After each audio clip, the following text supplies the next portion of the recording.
Hey guys, welcome to this episode of Conversations. I'm your host, Kimberly Isis Thomas, the creator and editor-in-chief of IHearThatGirl.com, an empowerment lifestyle site for Black women. And today I have an amazing guest. She is a philanthropist, an entrepreneur, and everything, a wife, an author. And I get the opportunity to talk to this woman today and share some of these gems. When this story came across, I was just like, okay, because like I'm in this vein right now. So can we talk to the sister for real?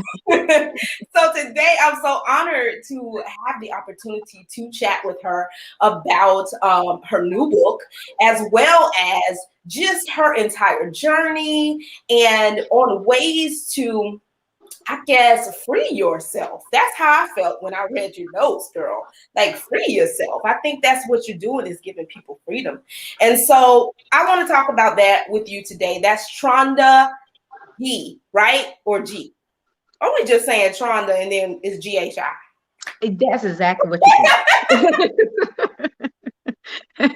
You're absolutely right. You are actually saying you are saying Tronda GHI, but it's actually, my name is Tronda, and they call me Miss GHI, or Miss G is what they call me. And the GHI stands for? It originally standed for Giles Holding International, but since my life has changed the way it has, we look at it now as Grow, Heal, Inspire. I love it. I love it. So I want you first. Well, you know, everybody experiences low points in their life. Yes, ma'am. And I think that's what makes your story so relatable. And I think anybody can relate to you because they've been through lows. However, you had quite a many lows. But the thing about it that I loved and that I gravitated to was that perseverance to keep moving through your lows. So I think that's what I really want people to glean from you in this conversation today is, you know, how you persevere through your lows, because the lows are going to come, you know. And so my question is this. Let's talk about your very early trauma. You know, you experienced trauma early, and then you had repeated low moments in your life. Tell me about those things. But when you tell me about those things, also tell me how you're persevering through to the next. Well, a lot of it is okay. You want to know where you want me to take you to, because you know I've had a lot of life. Yeah. So if you live enough, you're gonna have enough low times. Well, let's start with your very early trauma. Let's start with that. Far as high school, you want to go to high school? So want to go? You can go to high school. That's fine. Okay, we'll go to high school. Well, my story kind of goes into the, you know, when I started. Well, even then, it's like back when, you know, I watched my mom. She used to get beat up by my father. So that started back when. And then when she got, you know, I watched her be strong to leave him. And when she left him, she remarried. And I followed them with love to California. Mm-hmm. And when I followed them to California, we wound up being homeless and wound up having to be in homeless shelters. I remember my first day of school, I was in a homeless shelter. I mean, I was in a homeless shelter, but my first day of school, I remember them getting me into the school. And then I remember getting dressed for my first day of school in the back of the U-Haul. Oh. And I remember washing up and all that good stuff and finding me some clothes put on, and, you know, and that was my first real kind of a situation where it was kind of like, as a teenager, you're like saying to yourself, you know, like, not even thinking. I wasn't even thinking about it, honestly. So I didn't even think it was anything more than what it was. I always kind of look at life as it is what it is, whether good or bad is for you. And I've been on that mindset for a long time. So I didn't even think anything about me necessarily being that it was, you know, that it was necessarily bad. Right. What I can remember. I just looked at it like my mom, you know, I'm with my mom and my dad. I loved them, so I wanted to be with them. And the way I would push through each day was just the fact that, you know, I enjoyed being in school, and I enjoyed, I was athlete, so I enjoyed doing my athleticism and I will still maintain my grades, and I still was still a star athlete. So even while being homeless and traveling from homeless shelter and stuff. Mm. That's a lot. That's a lot on a person. But I like how you said that, at the moment, I'm not even paying attention to it. So what will happen will happen. And that's a bit of that thing that we all need to learn to have, which is to surrender to what Absolutely. you are. The only thing you have control over is the present moment. So The way you move through it. at that young age was just surrendering to the moment. Like, I'm going to enjoy, my athleticism because this is what I like doing. So I'm going to enjoy this for this moment. And that kind of kept you pushing through. I love that. Mhm. I love Absolutely. that. Yeah, So absolutely. I like how you said that too, because that's exactly what I would do. Because I didn't know I was doing it, but that's what I was doing. It's like, well, I'm here with my mom and my daddy. That's all that matters. I didn't want to stay back there where I had scholarships. I could have stayed with other people and lived a beautiful little life. I didn't have to leave where we came from in Texas. I didn't have to leave there. I had people that wanted to keep me because I was a star athlete there. I basically a student council key club, the whole thing. I was basically top notch grades, everything. But I left that well-to-do area of my life to come be with my family because of my love for them. And right. so, they begged me not to leave, but I left. Didn't know it was going to take me on the journey it took me, but hey, I ain't got no complaints. None Right. at all. I love that. I love that. So, uh, when we talk about the lows, Mhm. and you have low after low after low moment. I'm going to say moment for you because you live in the moment. So you have these low moments. And I know from personal experience, like, one of the hardest things for me was when I experienced this low moment in my life, my divorce. It was just so chaotic that at that moment I felt like everything was just done, and the hardest thing for me was to move past that moment and not be so afraid to walk forward and to get the energy to even go to your next moment. How do you maintain or regain the energy when you go from low moment to the next moment? Like, how do you have the energy for that next moment? I accept it. I accept it. I I accept it. And I think back on just different things. And one thing this was not in my story. It was in regards to me seeing my little girl when my ex-husband put me out of the house. Mm. I saw my little girl, and that was my second time, I want to say, of being homeless. He put me out the house after we had divorced. I came back to stay with him while he was in the military. And then before we even had the opportunity for that situation to take off, he winds up getting upset with me, and he just threw my stuff out of the house. Mm. And then he turns around, and as he's throwing things out, he gets me out the house, and my little girl, I remember driving off my truck, and looking in the mirror, seeing my little girl crying for me. Mm-hmm. That was a low. Yeah. And I remember staying at one of my friends, her rental property. I slept on the floor at that rental property, but then I said, God, this is the life you've given to me. So I'm not sure exactly what I'm supposed to understand from it, but I'm going to go through it. And Mm. I accepted it. And maybe a week later, I worked with her to clean. I was cleaning houses at the time, and I worked with her. And I remember I gained enough money, and that's when I traveled my butt over here to Atlanta. So I just accept it. I don't, I don't know how to tell you any other way. I accept it. Ooh, honey, listen. I am still trying to learn that. I am still trying to learn that. It just recently, through therapy, was I Yeah. able to get to a point where I accepted it. And that was just a year and a half ago. But the steps that I've been able to make since a year and a half ago have been tremendous. So that's why I can understand how, even with, all that happened to you.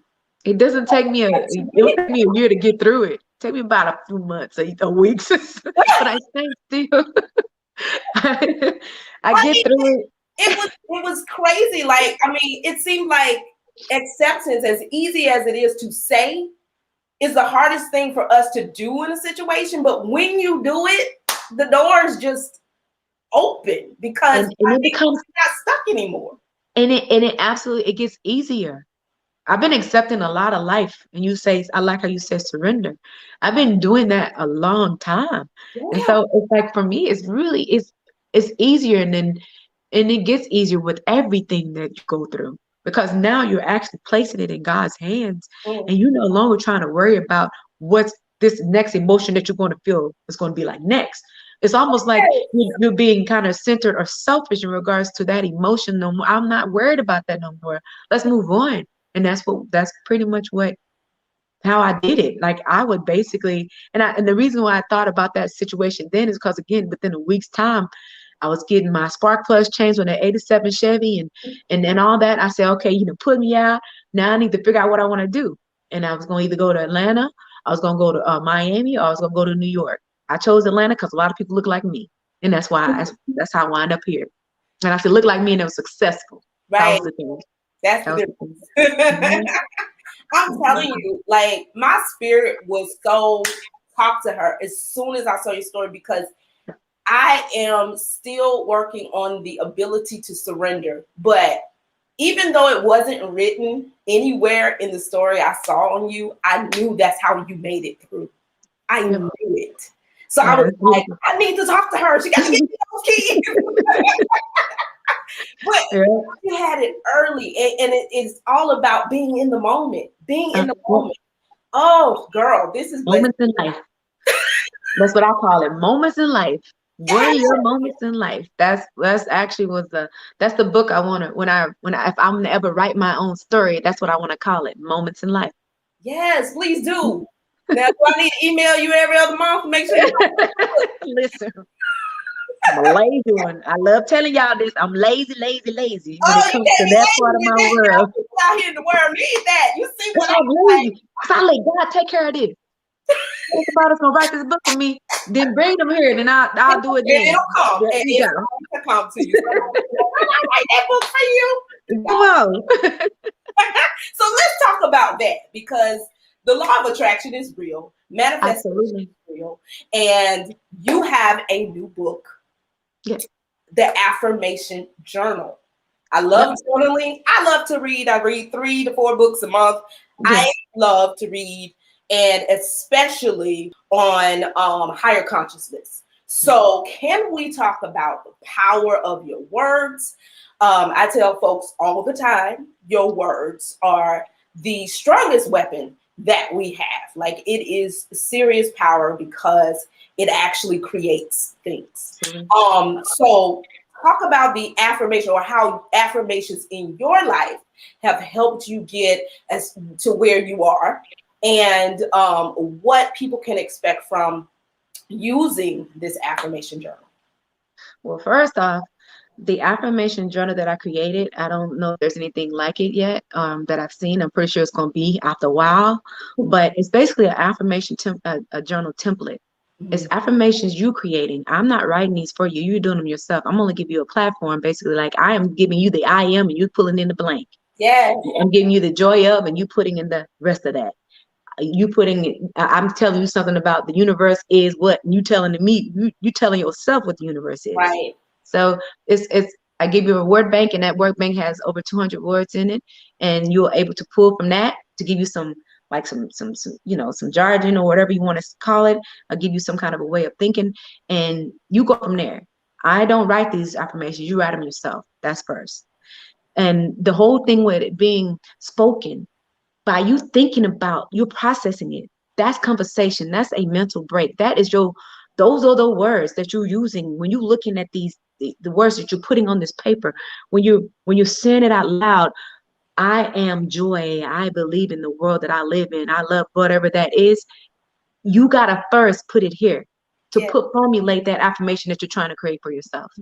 That's how important they are. And when you get used to doing that for yourself on a daily basis, you become, I look at myself as a walking affirmation sometimes, because in my head, I know where I'm going with it. I have a feeling of what it is going to be, and sometimes I do, when I can get distracted by other things, and I'll be like, oh, no, not today. And I say, well, no, this is what's going to be, Right. and that's what that is. And it's like, you get so used to, when you get to a point like I am now, sometimes I take it for granted that how much I'm able to create, basically using my affirmative thought, basically knowing that spirit has me no matter what.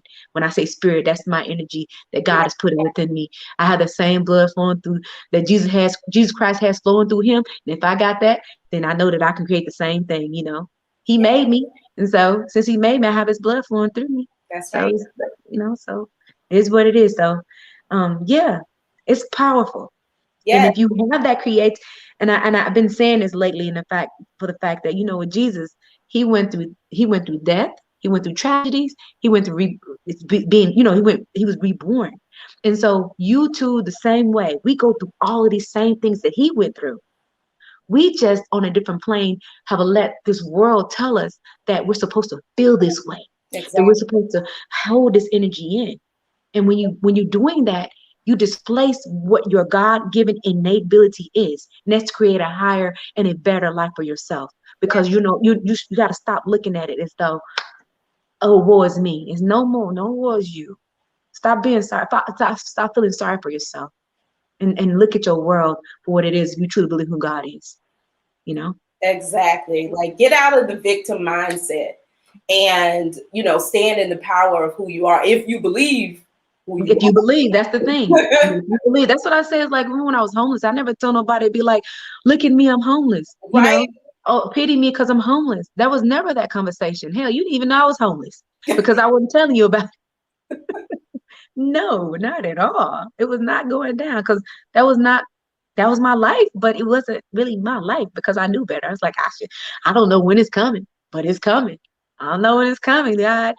Crying. I don't know when it's coming, but I'm ready. Can you come on and get me? Make it better. Whatever. I know it's coming, Exactly. I love it. Sister girl, I just want to say thank you for everything you're doing, your energy, everything. I mean, I am just so blessed to have crossed paths with you virtually, but to just be in that same space with you right now is just amazing to me. I definitely feel the energy. And I thank you for, taking some time out of your day to sit down and talk with myself and share with our audience, because I just did a podcast episode on the Dope Black Chick podcast about manifestation. I just talked about the power of your words. And so for this to come through, like I'm saying, everything is divinely inspired. Exactly. I am in the moment and I am receiving everything the universe has. It had you for me, and I am grateful and thankful. So Ashe.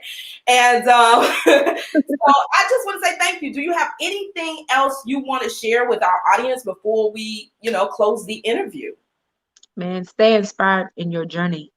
Stand still and let him answer your questions. Or when I say your universe never really ever fails you. Yeah. You have to just pay attention. And when you pay attention, it's like it just, oh, I see it. I understand it. I'm acknowledging it. And I accept it. When you accept it, oh my gosh, like you said, just so beautiful. So stay in acceptance, and you say surrender yourself to whatever you're in, because it's meant for you. And now when you get on the outside of that, and if you don't, it's not, I don't ever look at it as though you're learning anything. It's a matter of you just understanding yourself and knowing who you're trying to become. Anyway, I won't be rambling. Thank you very much. I enjoyed this. It's a great conversation. Awesome. I told you I love to have good conversations. So I thank you for coming and having one with me. We will have more information about Tronda and where you can visit her. It'll be in the bottom of this screen, so you can check her out. You want to give them your website real quick, just audibly, in case somebody will click off. It's www.mrsghi.com. Miss GHI. Miss GHI. I love her. I love you, sis. I do. Hey, thank you. All right, guys. Thank you for tuning in. And until next time, peace and blessings.